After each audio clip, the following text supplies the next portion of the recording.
அனைவருக்கும் வணக்கம். நான் உங்கள் ஜெயமேனுகோபால். நாம இன்னைக்கு பார்க்கக்கூடிய தலைப்பு, உங்களின் வெற்றி உங்கள் ஜாதகத்தில் அற்புதம்தான் போங்க.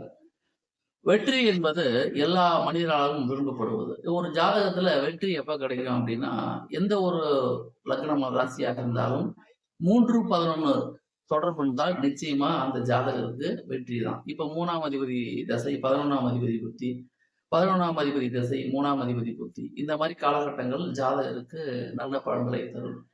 இப்போ ஒரு பிரசனத்துல கூட ஒரு கேள்வி கேட்டோம்னா, அந்த லக்னத்துக்கு 3, 11 சம்பந்தப்பட்ட விஷயங்கள் கேள்வியாக வந்துச்சுன்னா நிச்சயமா நடக்கும் அப்படின்னு நம்ம சொல்றோம். அப்ப வெற்றி அப்படிங்கிறது ஒரு ஜாதகத்துல 3, 11 சம்பந்தப்பட்டு அதோடைய தசாபுத்திகள் நடந்தாலும் சரி, அல்லது 3ஆம் அதிபதியும் 11ஆம் அதிபதியும் ஏதாவது ஒரு வகையில் லக்னத்தோடு சம்பந்தப்பட்டு மிக மிக வலுவாக இருக்கும் பொழுது, அந்த ஜாதகர் தசாபுத்தி எதுவாக இருந்தாலும் தன்னுடைய வெற்றி வாய்ப்புகளை அதிகப்படுத்திக் கொள்ளக்கூடிய சாத்தியக்கூறுகள் இருக்கிறது. அப்போ அடிப்படையில ஒரு மனிதனுக்கு வெற்றியை தரக்கூடிய பாவங்கள் நல்லா இருக்கணும். இப்போ 6ஆம் அதிபதி அப்படிங்கிறது எதிரியை குறிக்கும், லக்னாதிபதிங்கிறது ஜாதகரை குறிக்கும். அப்போ ஜாதகருக்கு வெற்றினா 6ஆம் அதிபதியை காட்டிலும் லக்னாதிபதி வலுவா இருக்கணும். அப்படி இருந்தா தான் இந்த ஜாதகர் வெற்றி பெற முடியும்.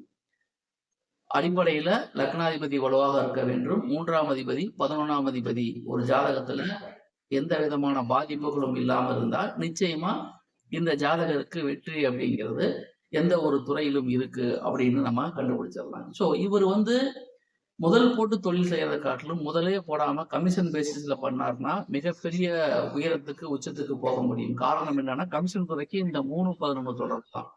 இவங்க எந்த விதமான முதலும் போடாம உடல் உழைப்பின்றி உட்கார்ந்த இடத்துல இருந்து ஒரு போன் மூலயமாகவே மிகப்பெரிய வருமானத்தை ஈட்டக்கூடிய சாத்தியக்கூறுகள் 3, 11 ஒரு ஜாதகத்துல வலுவா இருந்தா நிச்சயமா கிடைக்கும். வெற்றி அப்படிங்கிறது 3, 11 தான்.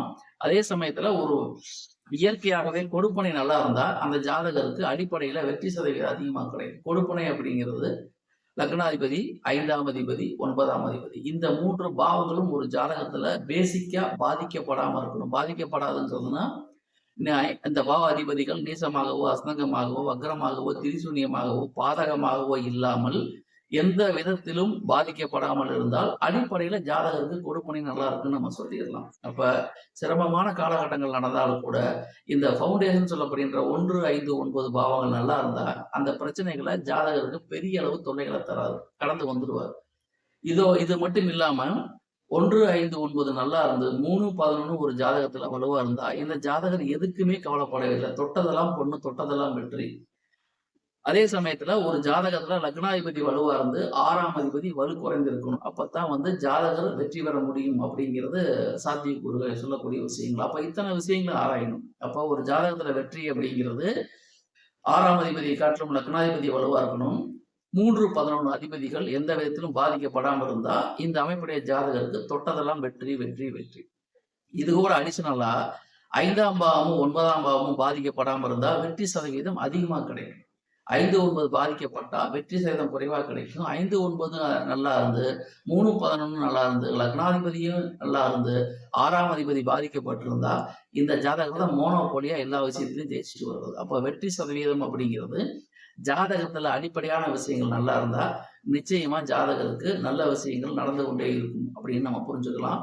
பேசிக்கா பார்த்தா ஒரு ஜாதகத்துல லக்னாதிபதி அப்படிங்கிற கிரகம் எந்த விதத்திலும் பாதிக்கப்படாமல் இருக்கணும் அப்படிங்கிறத நீங்க புரிஞ்சுக்கிட்டாலே லக்னாதிபதியுடைய முக்கியத்துவம் எவ்வளவு நமக்கு தெரியும். ஆக ஒரு ஜாதகத்துல வெற்றியின் சதவீதத்தை நிர்ணயிக்கக்கூடிய காரணிகள் தான் லக்னாதிபதி, 5ஆம் அதிபதி, 9ஆம் அதிபதி, 3, 11 அதிபதிகள், இவைகள் எல்லாம் வலுவாக இருந்து எந்த விதத்திலும் பாதிக்கப்படாமல் இருந்தால் இந்த அமைப்புடைய ஜாதகம் தொட்டதெல்லாம் வெற்றி. இவை முழுக்க முழுக்க பொதுவான தகவல் தான்.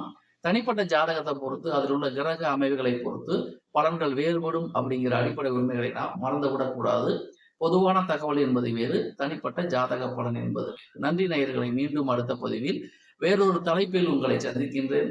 அதுவரை உங்களிடமிருந்து விடைபெறுவது உங்கள் ஜெயம் வேணுகோபால். நன்றி, வணக்கம்.